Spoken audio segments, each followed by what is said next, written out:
For more on the Israel-Iran conflict, let's turn to Mohsen Milani. He's a foreign policy analyst, commentator, and professor. He's also the author of a new book called Iran's Rise and Rivalry with the U.S. in the Middle East. Professor Milani, good to have you on the program. Thank you very much. It's an honor to be with you. A lot of concern, a lot of alarm about whether the United States will get involved, direct involvement in this war with Israel. Donald Trump has said he has not made a decision. He's rather non-committal. Ultimately, I hate to put you on the spot, but what do you think the United States is going to do here?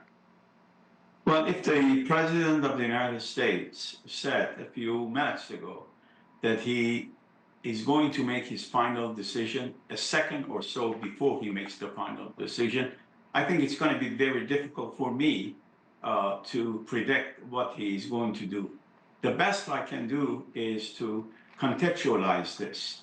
On one hand, the president is under pressure by Prime Minister Netanyahu, by many people inside his own cabinet and his own movement to attack, to, as they say, finish the job, to go after Fordo nuclear facilities and to destroy it. We know that Israel does not have the capability to destroy that facility. We also know that it is going to be very difficult for Israel, as well as for Iran, to continue this round of striking against each other's facilities, etc. On the other hand, there is a part of his coalition, or his base, as he would say, that oppose any kind of American involvement in the war against Iran. What I can tell you, as an analyst who has studied the consequences of the American involvement in Afghanistan, American involvement in Iraq, and American involvement elsewhere, is that America can easily start a war. But American record for winning that war, strategically speaking, and for managing it is not as impressive.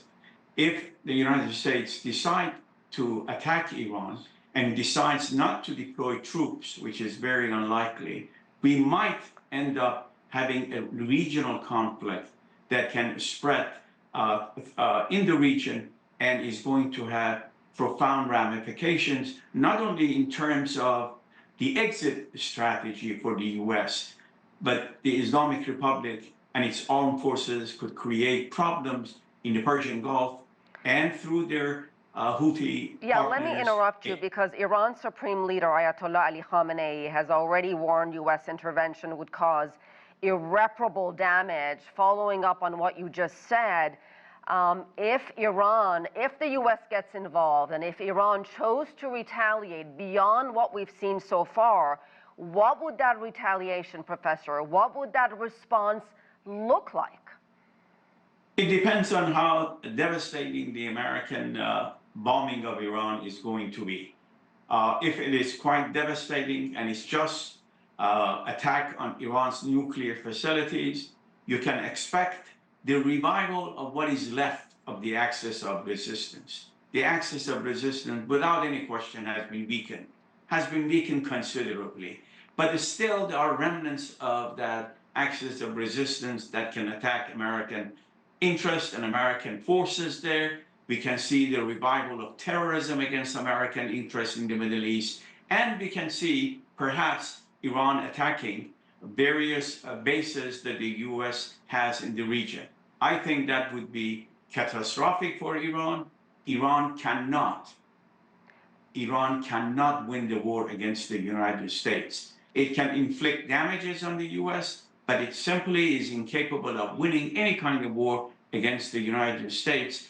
And therefore, my conclusion, my recommendation is that I hope both Iran and the United States go back to the negotiating table, and I still believe there is a chance for that. Well, yeah, otherwise... And yeah, that actually brings me, Professor, apologies for interrupting you, we're out of time, but that brings me to my final point.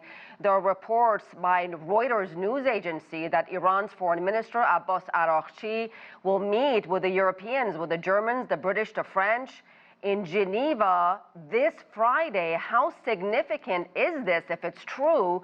And could this perhaps open the door for diffusing this crisis? I think it is very significant. I think it could be the opening of, perhaps, potentially opening of more negotiations. But I want to make one point clear. If the British and the Germans and the French go there conveying the message that Iran should surrender, then we're going to run into problems. Then I think what that could be used is the final ultimatum to Iran that if you don't comply, we're going to continue your bombing. I hope that's not the case. I hope the two countries can reach an agreement, a win-win. Of course, for now, I think it's going to be more of a win for the US than for Iran.